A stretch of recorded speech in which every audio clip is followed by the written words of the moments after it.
Bro போர் அடிக்குது bro. திருப்பி அடிங்க ப்ரோ. வாழ்த்துக்கிறேன். என்னப்பா என்ன பண்ற? இந்த வீடியோவே நீங்க போர் அடிக்குதுன்னு தானே பார்க்க வந்தீங்க. என்கிட்ட ஒரு கெட்ட பழக்கம் இருக்கு.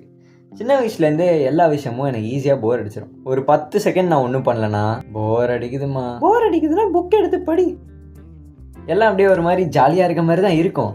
திடீர்னு பார்த்தா நத்திங்ஸ் இன்ட்ரெஸ்டிங் எனிமோர் அப்படின்ற மாதிரி ஆயிரும். அடுத்த செகண்டே பக்கத்தில் இருக்கவனை கூப்பிட்டு ப்ரோ போர் அடிக்குது ப்ரோ அப்படின்னு அவனை பிடிச்சி சொரிஞ்சிட்டு இருப்பேன். என்னமோ அவன் தான் என்னை பார்த்து பாவப்பட்டு இனிஷியேட்டிவ் எடுத்து என்னை என்டர்டெயின் பண்ண போகிற மாதிரி.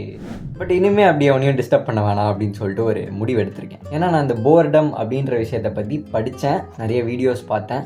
அதை உங்ககிட்டயும் ஷேர் பண்ணலாம் அப்படின்னு சொல்லிட்டு தான் திஸ் வீடியோ. நம்ம போர் அடிக்குது அப்படின்னு நார்மலாக சொல்கிற ஒரு விஷயத்துக்கு பின்னாடி இருக்க ஒரு உண்மையை கற்றுக்கிட்டேன். ஸோ வாங்க ஒரு சில்லான இன்ஃபர்மேட்டிவான ஒரு வீடியோவை பார்ப்போம். வாழ்க்கையை போர் அடிக்காமல் வாழ்கிறதுக்கு 1000 வழி இருக்குது. பட் போர் அடிக்கிறது நம்ம வாழ்க்கைக்கு முக்கியம் அப்படின்னு சொல்லிட்டு ஏதாவது வீடியோ இருக்கா? இந்த வீடியோ இருக்குது, பார்க்கலாம் வாங்க.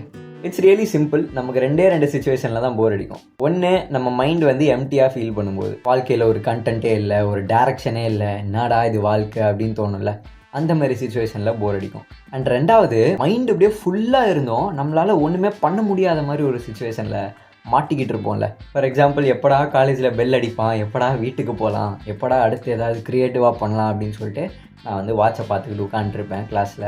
ஐ நோ இது ஏதோ ஒரு எண்ட்லெஸ் சஃபரிங் மாதிரி இருக்கும், பட் இது ஒரு நல்ல விஷயந்தான். வீடியோ போக போக நான் சொல்கிறேன் வாங்க. ஸோ இந்த 2 சுச்சுவேஷனுமே நம்ம மைண்டு ஒரு டாஸ்கில் எங்கேஜாக இல்லாத போது தான் நடக்குது. Can you realise that? சரி, இந்த போர் அடிக்குது அப்படின்ற ஒரு விஷயத்த நீங்கள் ஒரு இண்டிகேட்டராகவும் எடுத்துக்கலாம். வாழ்க்கையில் கொஞ்சம் டிஃபிகல்ட்டாக ஏதாச்சும் செய்யுங்க ப்ரோ அப்படின்னு சொல்லிட்டு உங்கள் மூளை உங்களுக்கு ஒரு சிக்னல் கொடுக்குது இந்த போர்டம் வழியாக. இதெல்லாம் நமக்கு ஆல்ரெடி தெரிஞ்ச விஷயம் தானே. சரி ஓகே, இந்த போர்டம் நம்ம வாழ்க்கையை ரொம்ப அஃபெக்ட் பண்ணுது அப்படின்னு சொல்லிட்டு அப்புறம் தான் நான் தேட ஆரம்பித்தேன். அப்புறம் தான் நிறைய கண்டுபிடிச்சேன். போர்டம் அப்படின்ற ஒரு விஷயம் நம்ம வாழ்க்கைக்கு தேவை. சரி, ஏன் தேவை? நம்ம பிரெயினில் ஒரு சிஸ்டம் இருக்குது, டிஃபால்ட் மோட் நெட்வொர்க் அப்படின்னு ஒரு சிஸ்டம். நம்ம எதுவுமே பண்ணாமல் இருக்கும்போது this part of our brain takes control. நம்ம இமேஜினேஷன்லேயும் இல்லை, ஒரு ஃப்ளோ ஸ்டேட்டில் அப்படியே வேலை செஞ்சுக்கிட்டும் இல்லை, நம்ம ரியாலிட்டியில் இருக்கோம் அப்படின்னு நமக்கு ரிமைண்ட் பண்ணக்கூடிய ஒரு சிஸ்டம் தான் இந்த default mode network scientifically. And இந்த சிஸ்டம் ஆக்டிவேட் ஆகும்போது நமக்கு போர் அடிக்குது. அது நமக்கு பிடிக்கல. போர் அடிச்சுக்கிட்டு அப்படியே சும்மா உட்கார்றது யாருக்கு பிடிக்கும் சொல்லுங்கள்? ஒரு விஷயத்தை கவனிச்சிருக்கீங்களா? நம்மள நிறைய பேருக்கு நம்மளை பற்றியே கம்மியாக தான் தெரிஞ்சிருக்கு. முன்னாடிக்கெல்லாம் தெருக்கு ஒரு ஃபிலாசபர், தெருக்கு ஒரு போயட் அப்படி இப்படின்னு இருப்பாங்க. திடீர்னு எல்லாரும் எங்கே காணாமல் போனாங்க? ஒன்றுமே இல்லை. முன்னெல்லாம் போர் அடித்தா அதை எம்ப்ரேஸ் பண்ணிக்கிட்டு க்ரியேட்டிவாக ஏதாச்சும் பண்ணுவாங்க, யோசிப்பாங்க, இப்படிலாம் ஏதாச்சும் பண்ணிகிட்டு இருப்பாங்க. பட் லேட்லி டெக்னாலஜி எவால்வ் ஆக ஒர்க் ப்ரெஷர் அதிகமாக சும்மா இருக்க டைமில் ஏதாவது க்ரியேட்டிவாக பண்ணணும், யோசிக்கணும், இது எல்லாத்தையும் தாண்டி நம்ம போய் ஒருத்தர் கீழே வேலை செய்யணும், நமக்கு காசு மட்டும் வந்தால் போதும் அப்படின்ற ஒரு மைண்ட் செட் வந்துருச்சு. ப்ரோ நல்ல விஷயம் தானே ப்ரோ அப்படின்னு நினைக்கலாம். பட் டிப்ரெஷன் ரேட்ஸும் அதிகமாகிருச்சு, ஸ்ட்ரெஸ்ஸு ஆங்ஸைட்டிலாம் அதிகமாகிருச்சு, பெயின் டாலரன்ஸ் லெவல் கம்மியாயிருச்சு.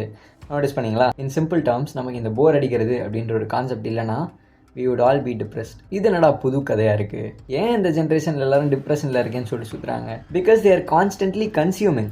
ஸ்கூலு காலேஜ்னு பார்த்தா ப்ராக்டிக்கல் வேலையோட நம்ம ஒருத்தர் சொல்கிறத கேட்டுக்கிட்டே இருக்கும். போர் அடித்து நமக்கு உட்கார டைம் இல்லை. போர் அடித்தா என்ன ஆகும்? அப்போ தான் நம்ம யோசிப்போம், நம்ம வாழ்க்கை எப்படி போயிட்டுருக்கு, அதோட மீனிங் என்ன, நம்மளோட பர்பஸ் என்ன, நம்மளோட ட்ரீம்ஸ் அண்ட் ஆஸ்பிரேஷன்ஸ்லாம் என்ன, ஒன்றுமே யோசிக்கிறது கிடையாது. we are just inside the rat race, அவ்வளோதான். பட் இதை யோசிக்க தான் நம்ம பிரெயினுக்கு டைமே கொடுக்கறது இல்லையே. கான்ஸ்டண்ட்டாக படிச்சுக்கிட்டே இருக்கும், கன்சியூம் பண்ணிக்கிட்டே இருக்கும். அவன் என்ன பண்ணுறான், இவன் என்ன பண்ணுறான், கான்ஸ்டண்ட்டாக கம்பேர் பண்ணிக்கிட்டே இருக்கும். வேறு என்ன பண்ணிக்கிட்டு இருக்கோம் சொல்லுங்கள்?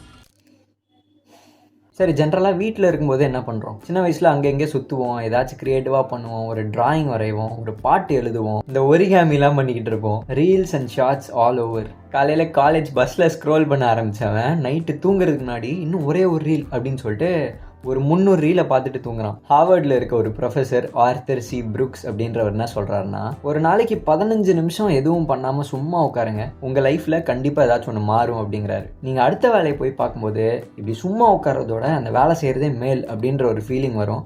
அது அந்த அளவுக்கு ஒரு சஃபரிங்காக தெரியாது. அகேன், இது என்னோட ஒப்பீனியன் கிடையாது. This is scientifically research, just facts bro.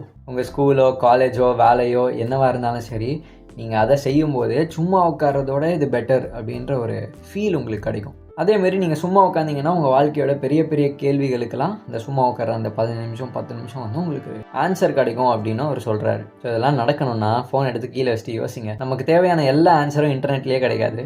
ஏன் ChatGPT கூட நீங்கள் சொல்கிறத வச்சு தான் உங்களுக்கு ஆன்சர் கொடுக்குதே தவிர உங்களுக்கே உங்களை பற்றி எதுவுமே தெரில, அதுக்கிட்ட சொல்கிறதுக்கே உங்களை பற்றி எதுவும் தெரில அப்படின்னா அது என்ன பண்ணும் பாவம். ஸோ முதல்ல உங்களுக்கு உங்களை பற்றி தெரியணும். ஒன்றுமே பண்ணாததுனால நம்ம வாழ்க்கை வந்து வேஸ்ட் ஆகிட்டுருக்கு அப்படின்னு நினச்சிட்டு இருக்கோம். பட் நம்ம கண்டதையும் கன்சியூம் பண்ணாமல் ஒன்றும் பண்ணாமல் சும்மா உட்காந்தாலே நம்ம நிறைய ரியலைஸ் பண்ணுவோம். அண்ட் நான் பர்சனலாக உங்களுக்கு அட்வைஸ் கொடுக்கணும்னா, நம்ம எல்லாருமே அன்சர்டனிட்டியில் தான் வாழ்ந்துட்டு இருக்கோம். அன்சர்டனிட்டினா என்ன நடக்க போகுதுன்னே தெரியாமல் ஆங்ஷியஸாக, நர்வஸாக, சம்டைம்ஸ் ஃபியர், இது எல்லாருக்குமே உள்ளுக்குள்ளே அட்லீஸ்ட் 1% இருக்கும். பட் அந்த அன்சர்டனிட்டி, நர்வஸ்னஸ், எம்டினஸ் இது எல்லாத்தையும் போக்குறதுக்கு நம்ம என்ன பண்ணுறோம், ரியாலிட்டிலேருந்து எஸ்கேப் பண்ணிக்கிட்டு இருக்கோம். வேலை செய்கிறதும் ரியாலிட்டி தான், சும்மா உட்காரதும் ரியாலிட்டி தான். 75% வந்து நம்ம வாழ்க்கையை எப்படி இம்ப்ரூவ் பண்ணலாம் அப்படின்னு யோசிங்க.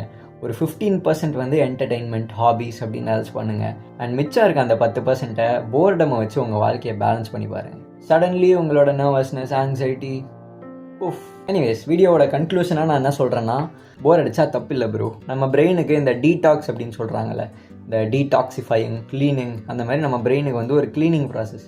ஜஸ்ட் சிட் அலோன், அப்படியே சுற்றி பாருங்கள், அப்படியே realise that you are a part of this grand universe and most importantly realise who you are. I did, and I think now it's your turn. Thanks for watching.